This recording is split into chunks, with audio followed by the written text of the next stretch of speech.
How to type the backquote or the backtick key on your keyboard.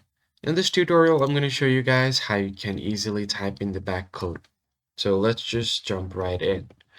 Right here, I have opened up my Word document. So what I'm going to do here is show you guys how you can easily type in that key.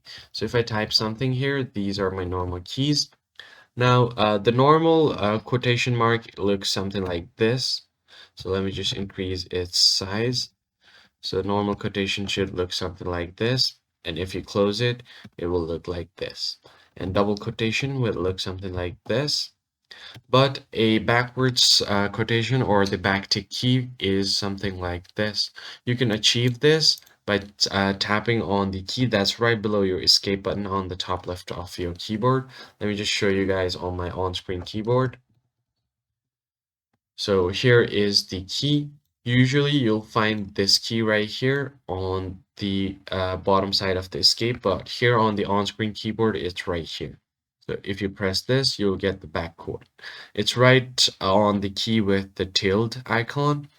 So if you press Shift plus this key, the tilde icon will appear, but if you don't press Shift, this back quotation or the backtick icon will appear on your screen. And that's how you basically type it. If you found this tutorial helpful, don't forget to leave a like down below and subscribe to the channel. I'll catch you guys on the next one.